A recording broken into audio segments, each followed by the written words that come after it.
안녕하세요. 열도의 시각입니다. 북한 정세에 과민 반응을 보이는 일본에서도 남북 연락사무소 폭파 사건을 비중 있게 다뤘습니다.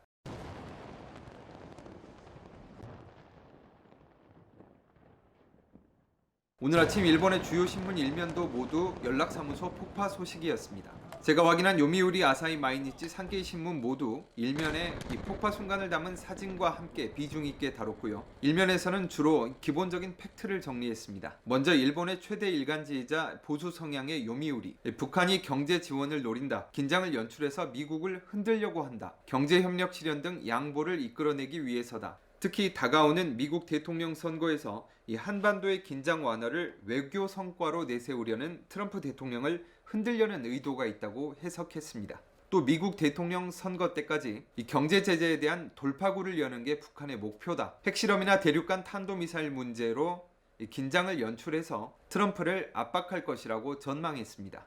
이 정치적인 성향으로는 요미우리 신문의 반대 지점에 있는 아사히 신문입니다. 융화의 상징을 예고대로 폭파했다. 북한이 한국에 불만이 쌓여왔다. 눈에 띄는 부분은 북한이 한국에 어떤 불만이 쌓여왔는지를 아주 자세하게 다뤘다는 겁니다. 김정은이 하노이 회담 때 문 대통령의 조언을 받아서 트럼프에게 연변의 핵시설 폐기를 제안했고, 그 대가로 트럼프에게 경제 제재 해제를 요구했는데 거절을 당해서 김정은이 체면만 구겼다는 겁니다. 또 코로나 바이러스의 확산을 막기 위해 중국과의 국경까지 봉쇄했는데 한국은 이 방역이나 의료 등에서 어떤 실질적인 도움도 주지 않았다는 이야기까지 있습니다. 그래서 선택한 게 이 연락사무소가 북한 내에 있어서 비무장지대와는 달리 충돌이 일어날 리가 없다. 리스크는 낮지만 정치적 메시지 효과는 큰 선택을 했다고 풀이했습니다. 또 한국의 현재 여건이 코로나 효과 등으로 인해서 총선에서 압승을 거두었지만 다시 집단 감염이 나타났고, 문재인 정권은 경제 면에서는 원래 성과가 나타나지 않았는데, 그래서 여론에 어필할 수 있는 건 그 간판이라고 할 수 있는 남북 관계뿐이었는데 이번 도발로 인해서 그 성과마저 잃고 말았다고 평가했습니다. 이 두 개의 신문을 정리해보면 요미우리는 북한의 실질적인 노림수에 초점을 맞춘 한편, 아사히 신문은 북한의 속내를 좀 더 이해해보고자 하는데 초점이 맞아 있습니다. 북한 소식하면 가장 극우 성향의 산케이 신문을 빼놓을 수 없죠.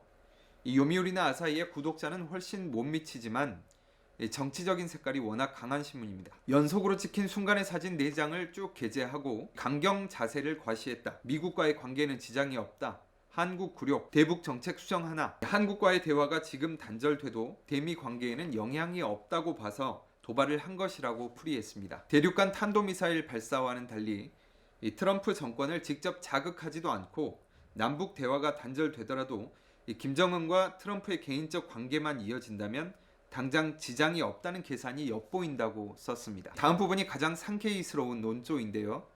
이 한국 드라마가 북한 주민들 사이에 비밀리에 유행하고 있는데 코로나 사태 때문에 사상 고취를 위한 집회는 열기가 어려운 현실이고, 그래서 반한국 캠페인으로 이번 도발도 계획했다는 겁니다. 남북 연락사무소 폭파에 대한 일본 3개 주요 신문의 입장 정리해보면요.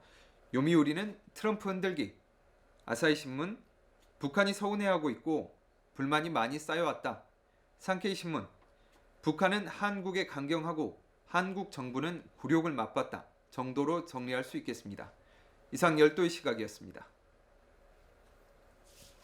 네, 고생하셨습니다.